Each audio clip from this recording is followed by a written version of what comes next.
साथियों, आप सब जानते हैं कि आज 30 जनवरी है और 30 जनवरी को हम पूरे देश में, पूरी दुनिया में बलिदान दिवस के रूप में याद करते हैं। हमारे राष्ट्रपिता, हमारे बापू महात्मा गांधी को याद करते हैं और यह संकल्प लेते हैं कि मरते दम तक उनके आदर्शों पर चलेंगे। और उनका आदर्श था सत्य और अहिंसा, न्याय और एकता।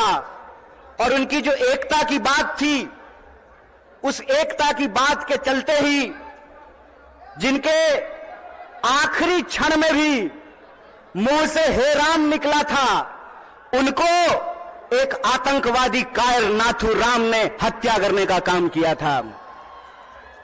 यह आज हम सब लोगों को समझना पड़ेगा कि आज हमारे देश में जिस तरीके से नफरत का माहौल पैदा किया गया है, जिस तरीके से इंसान को इंसान से लड़ाया जा रहा है, यही साजिश किसी जमाने में अंग्रेज किया करते थे। अंग्रेज भारत के लोगों को आपस में लड़ाते थे, हिंदू मुसलमान करवाते थे, मंदिर मस्जिद करवाते थे और फूट डाल करके हमारे ऊपर 200 साल तक राज किया था। एक बार फिर से जो लोग आजादी के आंदोलन में हिस्सा नहीं लिए, जिन्होंने इस देश के लिए शहादत नहीं दी, जो जेलों में नहीं गए, फांसी पे नहीं चढ़े, वो लोग जो उस वक्त अंग्रेजों की मुखबिरी किया करते थे, आज गद्दी पर बैठ करके फिर से लोगों को आपस में लड़ा रहे हैं, लोगों के बीच में नफरत फैला रहे हैं। बोलिए, ऐसा है कि नहीं है? नफरत फैल रहा है ना? कौन फैला रहा है?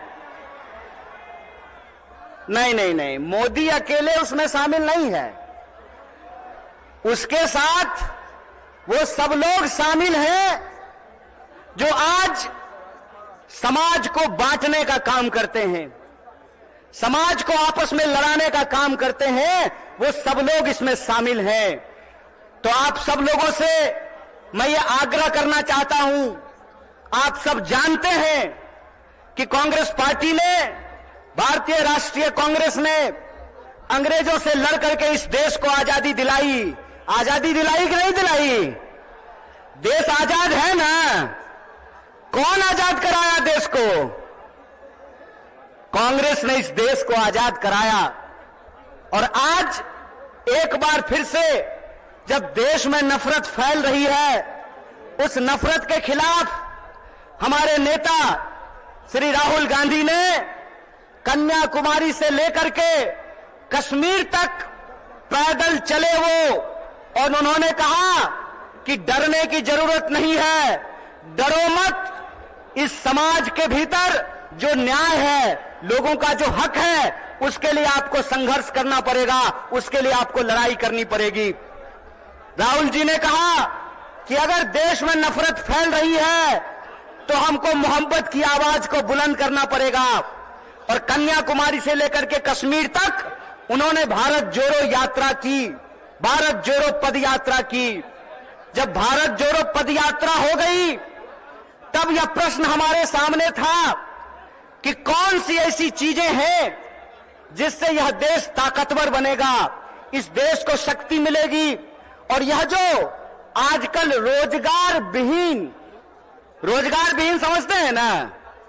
रोजगार विहीन का मतलब यह है कि गृह मंत्री का बेटा बीसीसीआई का सेक्रेटरी बन जाएगा और आपके बाल बच्चा को कुछ नहीं मिलेगा। समझते हैं ना रोजगार विहीन विकास का मतलब? यह जो रोजगार विहीन विकास है, इस रोजगार विहीन विकास में इस देश के जो आम आवाम हैं, उनके बच्चों का, उनके जीवन यापन का मुद्दा कैसे हल होगा? इसीलिए यह बात कांग्रेस पार्टी ने उठाई कि समाज के हर तबके को भागीदारी देना पड़ेगा। और भागीदारी देने के लिए यह जरूरी है कि हमको देखना पड़ेगा कि समाज की रीढ़ किनको माना जाता है, देश का रीढ़ किसको माना जाता है। आप सब जानते हैं कि भारत दुनिया का सबसे युवा राष्ट्र है। भारत सबसे युवा राष्ट्र है लेकिन इस देश के युवाओं के साथ अभी यह हो रहा है कि आप पढ़ाई करते हैं, दिन रात तैयारी करते हैं, लेकिन जब नौकरी की बारी आती है तो नौकरी नहीं मिलता है। जब एग्जाम होता है तो प्रश्न पत्र लीक हो जाता है और पैसा लेकर के, घूस लेकर के सीट बेच दिया जाता है। बोलिए, युवाओं के साथ बेईमानी हो रही है कि नहीं हो रही है? चूंकि हमारे माँ बाप किसान हैं, चूंकि हमारे माँ बाप शिक्षक हैं, हमारे माँ बाप साधारण परिवार के लोग हैं, साधारण इनकम के लोग हैं, तो हमारे भविष्य के बारे में कोई नहीं सोचता है। बताइए, नेता का बेटा नेता बनेगा, मंत्री का बेटा मंत्री बनेगा, डीएम साहब का बेटा डीएम बनेगा, डॉक्टर साहब का बेटा डॉक्टर बनेगा, लेकिन किसान का बच्चा किसान नहीं बनना चाहता है। बोलिए, किसान का बच्चा किसान बनना चाहता है? क्यों नहीं बनना चाहता है? इसलिए नहीं बनना चाहता है कि इस देश की हकीकत यह है कि हर घंटे 2 किसान आत्महत्या करते हैं, हर घंटे एक नौजवान आत्महत्या करता है, हर मिनट किसी महिला के साथ कोई ना कोई अपराध होता है। आए दिन हमको यह सुनने को मिलता है कि जो शोषित पीड़ित वर्ग के लोग हैं उनके ऊपर लगातार हमले होते हैं, उनका अधिकार छीना जाता है। देश की इस परिस्थिति को देखते हुए, जब बेरोजगारी 45 साल में सबसे ज्यादा है, महंगाई आसमान छू रहा है। आप लोगों को याद था ना, पहले पेट्रोल कितना में मिलता था? पहले पेट्रोल कितना में मिलता था? 50 रुपया में। अब कितना में मिलता है? 100 रुपया में। महंगाई बढ़ी है कि नहीं बढ़ी है? सरसों का तेल पहले कितना में मिलता था? 80 रुपए किलो। अब कैसे मिलता है? 200 रुपये किलो। बोलिए, महंगाई बढ़ी है कि नहीं बढ़ी है?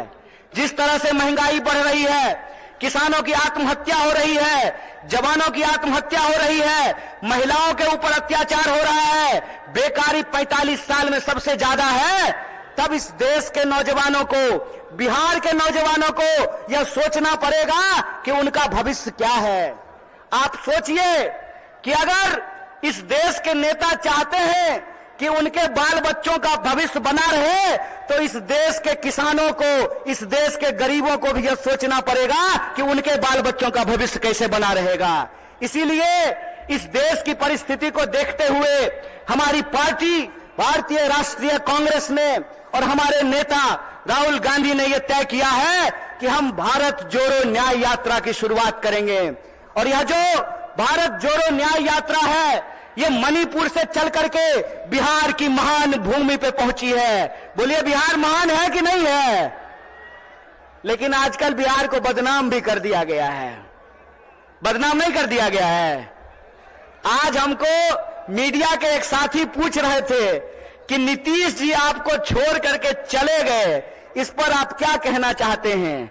हम बोले, सुनिए, कौन आया कौन गया ये महत्वपूर्ण नहीं है। महत्वपूर्ण ये है कि बिहार के जो 14 करोड़ लोग हैं, उनका जो हक और अधिकार है, रोजी रोटी कपड़ा मकान का सवाल है, अपने खून के आखिरी कतरे तक उसके लिए संघर्ष करेंगे। ये हमारा कमिटमेंट है, ये हमारा संकल्प है। किसी के आने जाने की बात नहीं है, बात है लोगों के हक और अधिकार की, बात है लोगों के लिए न्याय की। और हमारा यह मानना है, हमारी पार्टी की यह मानना है कि अगर हम इस देश को शक्ति देना चाहते हैं, अगर हम बिहार को शक्ति देना चाहते हैं, तो हमको 5 प्रकार के न्याय की स्थापना करनी पड़ेगी। कितने प्रकार की? कितने प्रकार की न्याय की स्थापना करनी पड़ेगी? हाथ उठा करके बताइए। अरे डरिए नहीं, आप नेता छोड़े एक ईडी से घबरा जाइएगा। आप तो आम जनता है, आपको क्या फर्क पड़ता है? 5 प्रकार के न्याय की जरूरत पड़ेगी। कितने प्रकार की? और वो 5 प्रकार का न्याय ये है कि हम चाहते हैं कि इस देश में नारी को न्याय मिले, भागीदारी का न्याय मिले, युवाओं को न्याय मिले, किसानों को न्याय मिले और मजदूरों को न्याय मिले। बोलिए, आपको ये 5 न्याय चाहिए कि नहीं चाहिए? सब लोगों को चाहिए। अगर सब लोग यह 5 प्रकार का न्याय चाहते हैं, तो हम आपसे एक अपील करना चाहते हैं। एक बात जान लीजिए, इस देश में कुछ भी इस देश के आम लोगों को कुछ भी बिना संघर्ष के नहीं मिला है। हमारी आजादी के लिए भी लोगों को अपनी जान गंवानी पड़ी। बिहार के लोग जानते हैं कि अपने हक और अधिकार के लिए संघर्ष करना पड़ता है। और एक बात आप लोगों ने सुना होगा, बिन हवा न पत्ता हिलता है, बिन लड़े न कुछ भी मिलता है। इसीलिए अपने हक और अधिकार के लिए हमको लड़ना पड़ेगा और हमारे देश के आम आवाम को, बिहार के आम लोगों को यह सोचना पड़ेगा कि हमारा भविष्य क्या है। हम समझते हैं कि जिस तरीके से मौजूदा सरकार हमारे देश के नौजवानों के साथ, बिहार के नौजवानों के साथ खिलवाड़ कर रही है, उसके खिलाफ हमको संघर्ष करना पड़ेगा। आप सब सोच करके बताइए, अग्निवीर लाई सरकार और अग्निवीर में सरकार ने कहा कि 4 साल के लिए नौकरी देंगे। क्या सिपाही जी, 4 साल के लिए आपको नौकरी मिलेगा, लीजिएगा 4 साल का नौकरी। और यहां मंच पे बहुत सारे एमएलए साहब बैठे हुए हैं, बहुत सारे एमपी साहब बैठे हुए हैं। प्रधानमंत्री बनेगा 5 साल के लिए और सेना का जवान बनेगा 4 साल के लिए। बोलिए बेईमानी है कि नहीं है? ये अगर बेईमानी है तो बेईमान को बेईमान कहना चाहिए कि नहीं कहना चाहिए? चोर को चोर कहना चाहिए कि नहीं कहना चाहिए? ये चोर और बेईमान मिलकर के इस देश के साथ लुटखोरी कर रहे हैं। इसीलिए हम आप तमाम नौजवानों से यह अपील करना चाहते हैं कि एक तो हमको नौकरी नहीं देते हैं, दूसरा हमको शिक्षा नहीं देते हैं, तीसरा किसानों को उनके फसल का दाम नहीं देते हैं, चौथा मजदूरों को न्यूनतम मजदूरी नहीं देते हैं, और पांचवा इस देश की जो आधी आबादी है उसको समान जीने का अधिकार नहीं देते हैं। मैं पूछना चाहता हूं, डॉक्टर बाबा साहब भीमराव अंबेडकर ने संविधान बनाया, कांग्रेस पार्टी ने संविधान बनाया, और उस संविधान की ताकत यह है कि डीजीपी का वोट एक होता है ना?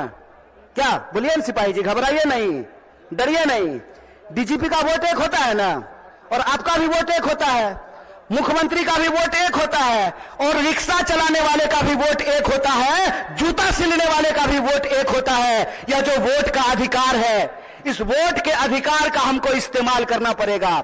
अगर वो हमारे वोट का इस्तेमाल कर रहे हैं अपने बच्चों का भविष्य बनाने के लिए, तो आपको अपने वोट का अधिकार का इस्तेमाल करना पड़ेगा अपने बच्चों का भविष्य बनाने के लिए। और आपको इस सवाल का जवाब इस देश की हुक्मरान से पूछना पड़ेगा कि आप एमपी बनिएगा 5 साल के लिए, आप मिनिस्टर बनिएगा 5 साल के लिए, आप प्रधानमंत्री बनिएगा 5 साल के लिए, और हमको सेना में देखिएगा 4 साल का नौकरी। यह नौकरी हमको बर्दाश्त नहीं है। हमको आपको परमानेंट नौकरी देना पड़ेगा, ठेके की नौकरी बंद करनी पड़ेगी। और जिसको परमानेंट नौकरी मिला हुआ है, जिसको परमानेंट नौकरी मिला हुआ है, अगर नेताओं को पेंशन मिल सकता है तो आपको शिक्षकों को भी पेंशन देना पड़ेगा, आपको सरकारी नौकरियों में भी काम करने वाले लोगों को पेंशन देना पड़ेगा। अगर इस देश के पूंजीपतियों का 12 लाख करोड़ कर्जा माफ किया जा सकता है तो आपको किसानों का कर्जा माफ करना पड़ेगा, उनके फसल का पूरा दाम देना पड़ेगा।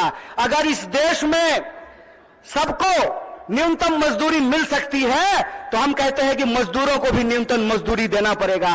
रोज बरोज नया जो है ड्रामा गढ़ करके